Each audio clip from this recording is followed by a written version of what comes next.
حضور علیہ السلام نے ارشاد فرمایا، جس نے کسی شخص کی مصیبت کو دور کیا، کسی مومن کی تکلیف کو دور کیا، وہ بیماری تھی اس کے علاج میں مدد کی، اس نے کہیں جانا تھا سواری پہ بٹھا کے لے گیا، وہ بھوکا تھا اس کو کھانا کھلا دیا، اس کی جوان بچی تھی اور گھر کی دہلیز پہ بوڑھی ہو رہی تھی، اس نے شادی میں مدد دے دی، اس کی کوئی بھی تکلیف، کوئی بھی مصیبت جس میں وہ پھنسا تھا اس سے اسے نکالا۔ اللہ تعالیٰ اس کے لیے دنیا اور آخرت میں آسانیاں پیدا کرتا ہے۔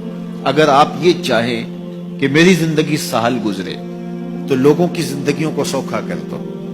بعض اوقات ہمارے رویوں سے لوگ اوکے ہوتے ہیں۔ ایک بندہ مجھے کہنے لگا کہ بڑی پریشانیاں ہیں، تو میں نے کہا اللہ کی مخلوق کے لیے آسانیاں پیدا کرو۔ تو اس نے کہا میں تو کسی کو کوئی تکلیف نہیں دیتا۔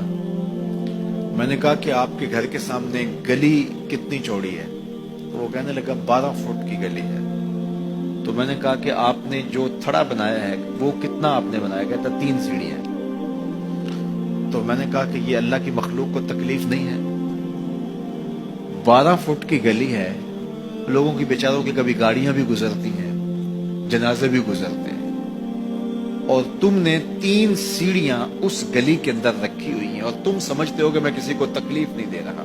تم لمحہ لمحہ اللہ کی مخلوق کو تکلیف دیتے ہو۔ میں گزرا ایک گلی سے تو اچانک لائٹ چلی گئی تو میرا گھٹنا زور سے ٹکرایا تو زخمی ہوا۔ کتنے دن زخمی نہیں، پرانی بات ہے۔ تو وہ کسی نے اپنے گھر کے سامنے 3 فٹ اونچا گٹر بنایا ہوا تھا۔ 8-10 فٹ گلی ہے اور 2 فٹ کا گٹر اونچا بنایا ہے، اور گلی سے ہم جا رہے ہیں تو گھٹنا لگا اور زخمی ہوا۔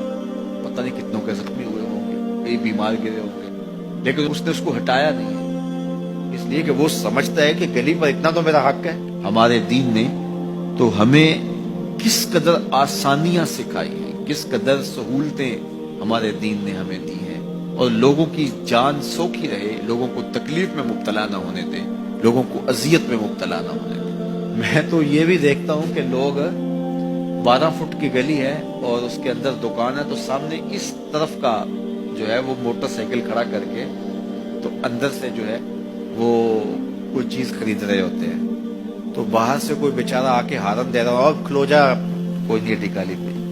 یعنی یہ بدتمیزی کی انتہا ہے، اور یہ ہمارے معاشرے کا المیہ ہے، لوگوں کے لیے اذیتیں پیدا کرنا، لوگوں کے لیے تکلیف پیدا کرنا، جبکہ ہمارے دین کی تعلیمات یہ ہیں کہ دوسروں کے لیے آسانیاں پیدا کرو، دوسروں کے لیے جو ہے وہ خیر پیدا کرو تو تمہارے لیے خیر پیدا ہو۔ تو اس لیے فرمایا گیا کہ جس نے کسی شخص کے لیے آسانی پیدا کی تو اس کے لیے بھی آسانی پیدا ہوگی، لیکن صرف دنیا پہ نہیں ہوگی بلکہ اس کے لیے اس کے بدلے میں آخرت میں بھی آسانی پیدا ہوگی۔ تو یہ اگر ہم مزاجی زندگی بنا لیں تو وقت نہیں لگتا کوئی اس پہ، تو اللہ تعالیٰ جل شانہ آسانیاں پیدا کر دیتا ہے۔ ویسے بھی آپ کسی کی دل جوئی کریں، کسی شخص کی مدد کریں، کسی کے لیے آسانی پیدا کریں محض اللہ کی رضا کے لیے، آپ کے اندر جو طمانینت اترے گی، جو ٹھنڈ پڑے گی، اس کا کوئی جواب ہی نہیں ہے۔